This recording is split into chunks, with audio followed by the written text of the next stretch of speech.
morning every one of you. વિદ્યાર્થી મિત્રો, આજે આપણે 11th ઇંગ્લિશમાં હવે પછીની અર્થાત ઓક્ટોબર મહિનાની જે તમારી 4th યુનિટ ટેસ્ટ છે એમાં સિલેબસ મુજબ યુનિટ 4 રીડ 1 રીડ 2 છે, જે પૈકી અત્યાર સુધી આપણે યુનિટ 4 રીડ 1 વિશે શીખી ચૂક્યા છીએ. આજના આપણા ટીચિંગ સેશનમાં આપણે આગળ વધતા today we shall learn about unit 4 read 2 and that is about yoga for health. વિદ્યાર્થી મિત્રો, આપ સૌ જાણો છો કે ભારત દેશ જે છે એ આપણે સૌ જાણીએ છીએ કે ભારત દેશ જે છે એ આપણો ભારત દેશ સમગ્ર વિશ્વમાં પોતાની આયુર્વેદિક ચિકિત્સા પદ્ધતિ, તદુપરાંત યોગ, પ્રાણાયામ, ધ્યાન આદિ માટે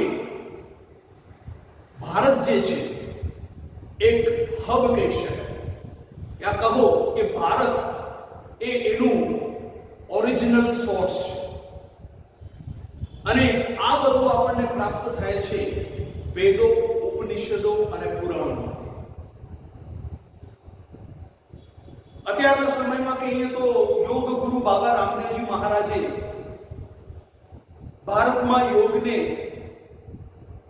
એટલી હદે પ્રખ્યાતિ અપાવી, પ્રેક્ટિકલી ખાસ, કે વિશ્વને તેની નોંધ લેવી પડી. And the world had to declare 21st of June as Yoga Day, International Yoga Day.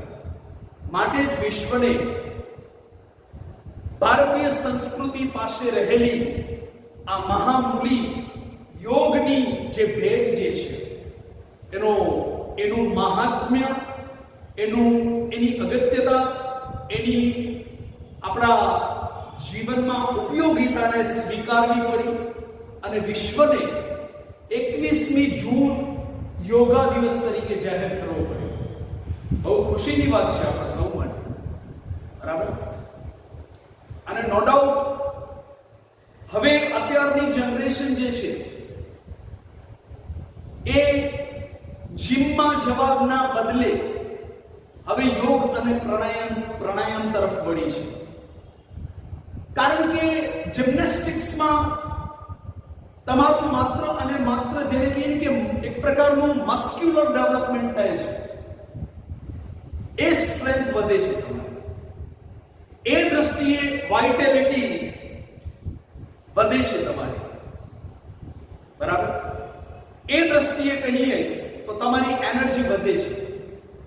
પરંતુ ઓવરઓલ જેને કહીએ કે હેલ્થના સંદર્ભમાં જો આપણે કહીએ તો એ પછી આપણી સામાન્ય હેલ્થ હોય યા કહો આપણી સાયકોલોજીકલ હેલ્થ હોય યા કહો આપણી moral as well as spiritual health હોય, આપણી ઇમોશનલ હેલ્થ હોય, આ તમામ પ્રકારના હેલ્થના સંદર્ભમાં જો આપણે સાઉન્ડ એન્ડ સોલિડ લાઈફ જે છે એ જીવવું હોય તો આપણને યોગ અને પ્રાણાયામ તરફ પાછા વળવું પડશે અને ભારત એ દિશામાં ડગલા માંડી ચૂક્યું છે.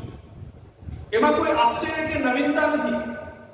એ તો આપણા ઋષિઓની પરંપરા રહી છે વિદ્યાર્થી મિત્રો, બરાબર? ગુરુકુળ પ્રથા જ્યારે અસ્તિત્વમાં હતી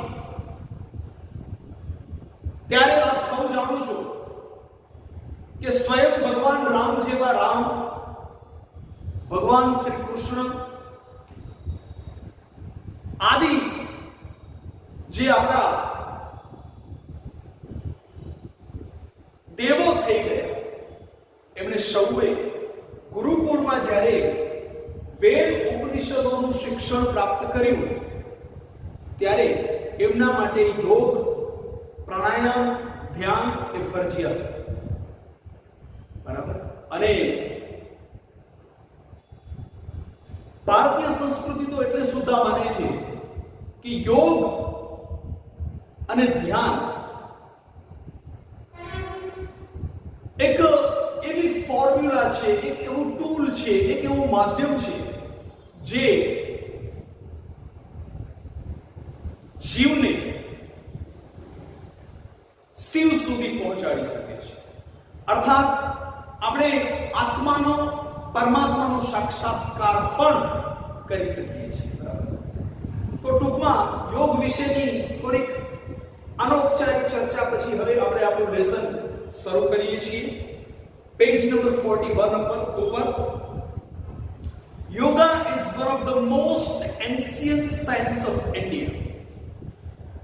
યોગ જે છે એ ભારતનું પૌરાણિકમાં પૌરાણિક વિજ્ઞાન છે, એન્શિયન્ટ સાયન્સીસ. અને તમે જોઈ શકો છો પહેલા જ વાક્યમાં અહીંયા સુપરલેટિવ ડિગ્રીનો ઉપયોગ થયો છે. યોગ is one of the most ancient sciences of India. યોગ એ ભારતનું બહુ જ જૂનામાં જૂનું વિજ્ઞાન છે. It offers a time-trusted technique for physical, mental and spiritual development. આપણા વ્યક્તિત્વના, આપણા સ્વાસ્થ્યના સંદર્ભમાં, આપણા માનસિક સ્વાસ્થ્યના સંદર્ભમાં, આપણા આધ્યાત્મિક સ્વાસ્થ્ય યા આપણું ચાહે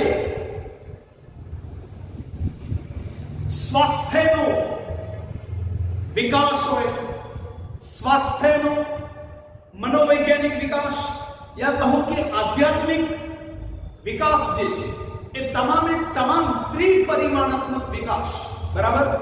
એક આપણા સ્વાસ્થ્યનો વિકાસ, બરાબર, સ્વાસ્થ્યના સંદર્ભમાં, બીજું આપણા માનસિક સ્વાસ્થ્યના સંદર્ભમાં, અને ત્રીજું જે છે વિદ્યાર્થી મિત્રો મેન્ટલ અર્થાત સાયકોલોજીકલ હેલ્થ, સાયકોલોજીકલ ડેવલપમેન્ટ, અને ત્રીજું જે છે એ છે સ્પિરિચ્યુઅલ ડેવલપમેન્ટ, આધ્યાત્મિક વિકાસના સંદર્ભમાં યોગ જે છે એ આપણને એક પ્રકારની એક ઉપયોગી ટેકનિક પૂરી પાડે છે. શાના માટેની? તો કે જો તમારે તમારા ભૌતિક વિકાસને પામવું હોય યા કહો કે શારીરિક વિકાસ જે છે, બરાબર, એ ફિઝિકલ ડેવલપમેન્ટ જે છે, બરાબર, ફિઝિકલ ડેવલપમેન્ટ અર્થાત એક પ્રકારનું ભૌતિક, એક પ્રકારનું શારીરિક, બરાબર, સાઉન્ડ એન્ડ સોલિડ હેલ્થ, એ પ્રકારનું જો તમારે ભૌતિક દ્રષ્ટિએ બહુ જ સાઉન્ડ એન્ડ સોલિડ હેલ્થને પ્રાપ્ત કરવી હોય યા એનું ડેવલપમેન્ટ કરવું હોય, તમારે સાયકોલોજીકલી સાઉન્ડ એન્ડ સોલિડ હેલ્થનું ડેવલપમેન્ટ કરવું હોય, તમારે આધ્યાત્મિક વિકાસ સાધવો હોય, તો એના માટે યોગ જે છે એ શું આપે છે? નવી નવી યુક્તિ પ્રયુક્તિઓ બતાવે છે. It constitutes an important aspect of human life. Constitute નો અર્થ થાય સ્થાપના કરવી. અહીંયા જેટલા પણ નવા નવા શબ્દો છે એ મેં ગ્લોસરીમાં નોંધ મૂકી છે, તે છતાંય કેટલાક શબ્દો એવા હશે કે જેને હું વર્બલી તમને સમજાવતો આવીશ, બરાબર? એટલે પ્લીઝ પે એટેન્શન. કે આપણા જીવનમાં યા કહો કે માનવ જીવનના કઈ કેટલાય પાસાઓ પૈકી યોગ જે છે એ એક અગત્યનું પાસું છે. It constitutes an important aspect of human life. માનવ જીવનના તમામ પાસાઓ પૈકી અગત્યના પાસા તરીકે એક અગત્યના એક ફિલ્ડ તરીકે એક અગત્યની જેને કહીએ કે આપણા સૌની જરૂરિયાત જે છે, બરાબર, એના તરીકે યોગ આજે પ્રસ્થાપિત થઈ ચૂક્યું છે. યા એમ પણ કહી શકીએ કે માનવ જીવનના તમામ પાસાઓ, તમામ જે છે એ ડાયમેન્શન્સ જે છે, બરાબર, પરિમાણો જે છે, તમામ ક્ષેત્રો જે છે એ પૈકીનું એક અગત્યનું જો કોઈ પાસું હોય તો એ છે યોગ. એટલું અગત્યનું, ઉપયોગી અને અનિવાર્ય છે. It is considered to be a science. અને એક વિજ્ઞાન તરીકે એને માનવામાં આવે છે, as ancient as the human race. અને એ પણ કેટલું પૌરાણિક, કેટલું જૂનું, કેટલું દીર્ઘકાલીન, તો કે જ્યારથી માનવ જીવનની પૃથ્વી પર શરૂઆત થઈ, બરાબર, ત્યારથી એમ કહી શકાય કે એટલું જૂનું છે. યોગ has capacity to bring about fundamental transformation in the individual. વ્યક્તિમાં જેને કહીએ કે સર્વાંગી પરિવર્તન માટે યોગ જે છે એમાં એટલી કેપેસિટી છે કે વ્યક્તિત્વનું શું કરી શકે છે? સર્વાંગી પરિવર્તન લાવી શકે છે. સર્વાંગી પરિવર્તન એટલે તમે સમજો છો, બરાબર, તમામ સ્તર પર એ વ્યક્તિના જીવનમાં પરિવર્તન લાવી શકે છે, વ્યક્તિના જીવનમાં ઉન્નતિ લાવી શકે છે, વ્યક્તિના જીવનમાં વિકાસ લાવી શકે છે. Yoga is a holistic exercise that provides physical, mental as well as spiritual benefits. Yoga જે છે એ એક પ્રકારની હોલિસ્ટિક એક્સરસાઇઝ છે. હોલિસ્ટિક એક્સરસાઇઝ એટલે શું? તો કે હોલિસ્ટિક એક્સરસાઇઝ નો વિદ્યાર્થી મિત્રો અહીંયા અર્થ મેં લખેલો છે. એક પ્રકારની એવી સર્વાંગીણ, એક પ્રકારની એવી એક્સરસાઇઝ છે, બરાબર, અહીંયા લખેલું છે. હોલિસ્ટિક નો અર્થ થાય સર્વાંગી. યોગા જે છે એ એક પ્રકારની એવી એક્સરસાઇઝ આપણને આપે છે, યા યોગા જે છે એક પ્રકારની એવી કસરતો છે વિદ્યાર્થી મિત્રો જે આપણને સ્વાસ્થ્ય ઉપરાંત માનસિક સ્વાસ્થ્ય, આધ્યાત્મિક સ્વાસ્થ્ય, યા કહો કે મનોવૈજ્ઞાનિક ફાયદાઓની સાથે સાથે, બરાબર, આપણી જે તંદુરસ્તી છે, આપણું જે સ્વાસ્થ્ય છે એ દ્રષ્ટિએ તો અનેક બેનિફિટ્સ છે. સાથે સાથે વિદ્યાર્થી મિત્રો આપણને માનસિક દ્રષ્ટિએ પણ ઘણા બધા ફાયદા છે અને આધ્યાત્મિક ફાયદાઓ પણ ઘણા બધા છે. It provides workout for the muscles. તેનાથી આપણા સ્નાયુઓ જે છે એ મજબૂત બને છે. It also benefits joints,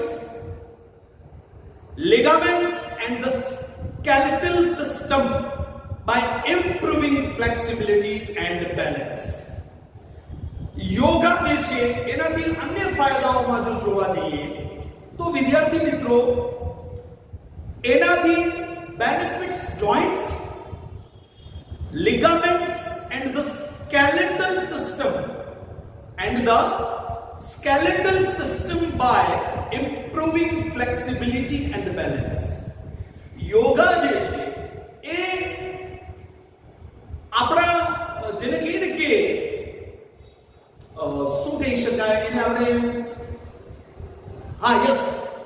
સાંધાઓ, આપણા વિવિધ પ્રકારના સાંધાઓ જે છે, આપણું સમગ્રપણે અસ્થિતંત્ર જે છે, આપણું સમગ્રપણે વ્યક્તિત્વ જે છે, બરાબર, એમાં એક પ્રકારની ફ્લેક્સિબિલિટી અને બેલેન્સ પેદા કરે છે, બરાબર. ફ્લેક્સિબિલિટીનો અર્થ થાય એક પ્રકારની લવચિકતા. લવચિકતા એટલે શું? તો કે તમે ઘણા બાબા રામદેવજી મહારાજનું તમે નિરીક્ષણ કરો, એ જે પ્રમાણે ધારે છે ને એ પ્રમાણે સ્વામીજી અથવા બાબાજી પોતાના શરીરને એ શેપ આપી શકે છે, એ પ્રકારનો એ ઘાટ આપી શકે છે, એ પ્રકારે એ જોજો તમે એને આ બેન્ડ કરી શકે છે, એ પ્રમાણે એને ટ્વિસ્ટ કરી શકે છે, બરાબર. કોઈ પણ પ્રકારે યોગ ગુરુ બાબા રામદેવજી જ્યારે કસરત કરતા હોય યા જ્યારે પ્રાણાયામ યોગાની પ્રાણાયામ કરતા હોય ત્યારે એમનું તમે જોજો વ્યક્તિત્વ રબરની માફક એ વિવિધ દાવ યા કસરતો કરતા હોય છે. એને કહેવાય એક પ્રકારની ફ્લેક્સિબિલિટી અને બેલેન્સ. અને યોગાથી મેં તમને કીધું એ પ્રમાણે, બરાબર, આપણા જે સાંધાઓ છે તે તદુપરાંત આપણું અસ્થિત સમગ્રપણે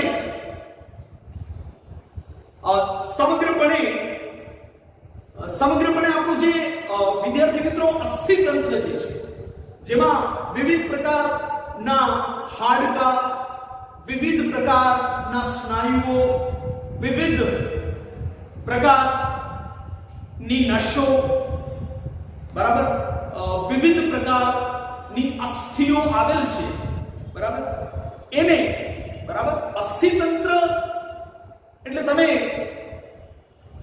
ઘણી વખત લેબમાં તમે હાડપિંજર જોયું હશે મનુષ્ય, બરાબર.